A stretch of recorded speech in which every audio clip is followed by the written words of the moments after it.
elämäni suurin rakkaus. Sä kyllä suoraan sanoen kuulostit puhelimessa aika kummalliselta. Mitä on tapahtunut?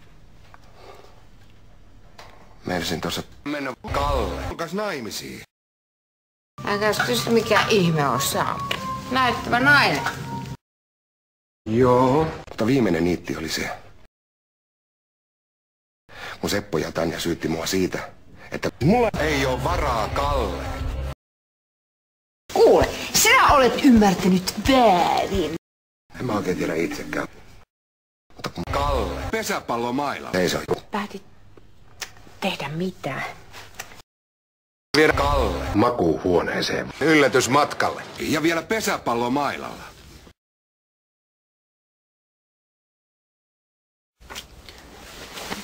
Oho.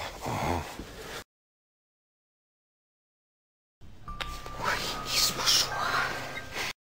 Ruvetaan ryppäämään yhdessä. Hei, sä jäät tänne yöksi. I'm a scat man.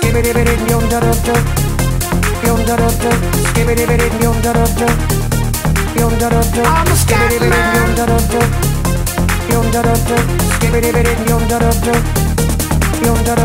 man.